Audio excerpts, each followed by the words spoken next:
Bienvenue sur la chaîne Rose Dahlia. Aujourd'hui, j'ai envie de plonger avec toi dans le mystère du surnaturel avec des anecdotes sur les fantômes, les histoires énigmatiques du Québec. Prépare-toi à frissonner, à être transporté dans un monde où le passé refait surface de manière inexplicable. Je ne sais pas si tu es comme moi, mais j'ai toujours été fascinée par les histoires de maisons hantées. Pourtant, depuis que je suis toute petite, je suis moi-même confrontée à des phénomènes surnaturels, des apparitions mystérieuses et même que j'ai le don de voir et entendre les gens qui sont décédés.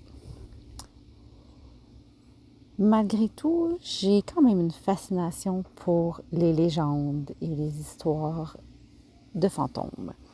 Et quand ça se passe ici, au Québec, ça m'intrigue encore plus. Connais-tu la légende de la Dame Blanche de Montmorency? La chute Montmorency, c'est la magnifique cascade près de Québec. Ça m'est arrivé souvent d'y aller, j'adore ça. On peut la traverser grâce à une passerelle suspendue.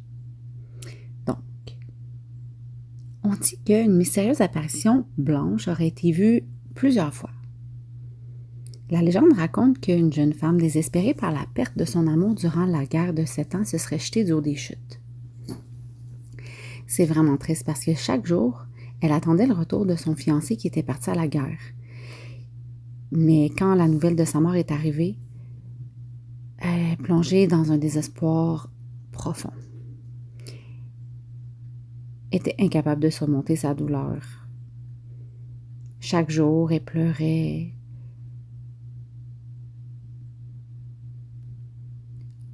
On dit qu'elle a décidé de mettre fin à ses jours en se jetant du haut des chutes. Depuis, semblerait qu'elle hante les lieux, errant en robe blanche, cherchant son amour perdu. Des témoins affirment avoir entendu même ses pleurs mélancoliques mêlés au rugissement des chutes. Parfois, ils aperçoivent une silhouette blanche qui flotte au-dessus de l'eau, disparaissant aussi rapidement qu'elle est apparue. Cette légende continue d'intriguer et d'attirer ceux qui cherchent à entrevoir le paranormal. Personnellement, je suis allée souvent, je ne l'ai jamais aperçue. Peut-être que la prochaine fois, je vais planifier ma visite le soir. Le fantôme du Château Frontenac. On est encore dans la ville de Québec. Le Château Frontenac, c'est vraiment une emblème de cette ville. Et elle abrite aussi son lot de mystères. On raconte que l'esprit de Louis de Buade, comte de Frontenac, entrait encore les lieux. Il est décédé en 1698. Il aurait demandé à être enterré en Nouvelle-France. Malheureusement, sa dépouille a été rapatriée en France. Alors on dit que son esprit, frustré de ne pas reposer en paix dans sa terre d'adoption, errait dans les couloirs de ce majestueux hôtel. Personnellement, j'ai jamais passé la nuit, ni même mis les pieds dans le Château Frontenac. Pourtant, je suis souvent allée à Québec. C'est surtout des employés qui auraient rapporté des rencontres étranges, mais même des clients, comme des portes qui s'ouvrent, qui se ferment tout seuls, des courants d'air froid, des apparitions spectrales dans les couloirs, dans les chambres. Certains décrivent avoir vu un homme vêtu d'habits du 17e siècle, qui semblait chercher quelque chose ou quelqu'un. Les récits varient, mais tous s'accordent à dire que la présence qui a été ressentie est à la fois majestueuse et mélancolique, comme si le comte de Frontenac cherchait encore à protéger son domaine. La maison hantée de l'île d'Orléans. Personnellement, je vis une véritable histoire d'amour avec l'île d'Orléans. Le premier ancêtre de ma maman, un terrien, aurait mis les pieds en premier sur l'île d'Orléans. Depuis, pour ma famille, c'est vraiment un point d'attache, comme je pourrais dire.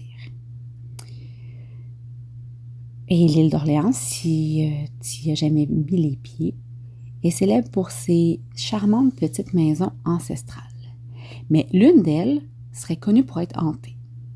Les habitants racontent avoir entendu des pas, des murmures, des portes qui claquent sans explication.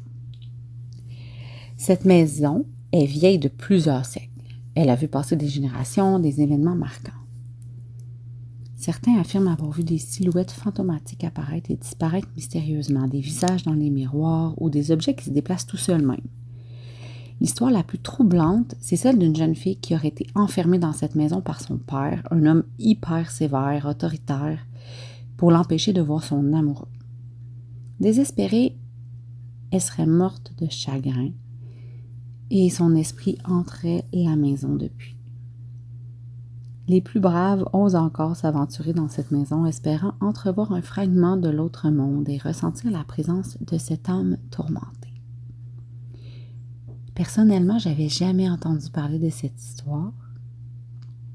C'est sûr et certain qu'à ma prochaine visite à l'île cet été, je vais essayer de la trouver.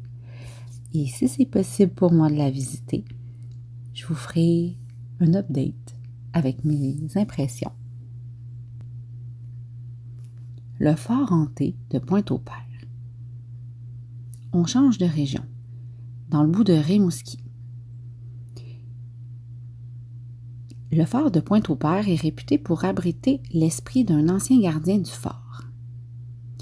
Je ne sais pas si tu es déjà allé le visiter.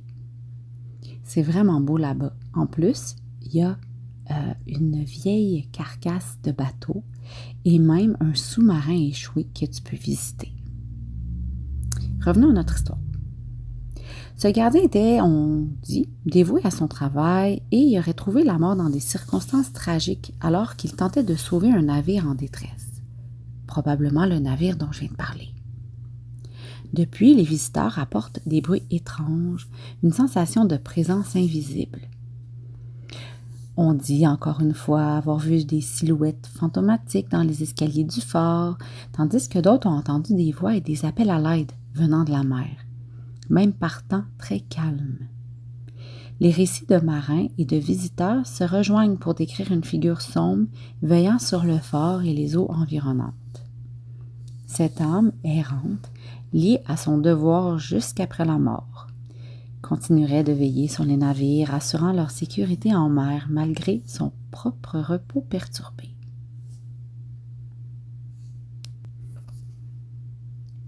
Les fantômes du Vieux-Montréal. Le Vieux-Montréal est très populaire pour ses ruelles pavées, ses bâtiments historiques. C'est un lieu chargé d'histoire, de légendes. J'adore y aller l'été. Et même à l'automne, je dirais. Et je suis pas étonnée d'apprendre que des histoires de fantômes y abondent, comme celle de Mary Gallagher. Histoire épouvantable. Une prostituée décapitée au 19e siècle, qui reviendrait tous les 7 ans chercher sa tête. Mary aurait été assassinée par sa meilleure amie par jalousie. Depuis, elle hanterait le quartier, errant dans les rues sombres à la recherche de sa tête perdue. Des témoignages parlent de rencontres avec des esprits dans les anciens bâtiments et les ruelles. Et je dois avouer qu'à chaque fois que j'y vais, j'ai l'impression de faire un bond dans le passé. Des visiteurs ont rapporté des bruits de pas, des sensations de froid intense. Les plus aventureux se risquent encore à explorer les recoins les plus sombres du Vieux-Montréal, et j'en fais partie. Savais-tu que tu peux suivre un parcours interactif qui te permet de voir les points forts, justement, du Vieux-Montréal, avec l'histoire aussi qui vient avec. Peut-être que tu pourrais y aller et apercevoir Mary ou encore d'autres esprits qui hantent ces lieux chargés d'histoire. J'espère que tu as apprécié ces histoires de fantômes et de mystères québécois. Personnellement, je trouve que ça nous rappelle combien le passé peut être vivant, même dans l'ombre. Si tu as une expérience inexplicable à partager, fais-le en commentaire parce que j'adore ces histoires-là. Alors, à bientôt pour plus de contenu sur ma chaîne. Abonne-toi si ce n'est pas déjà fait.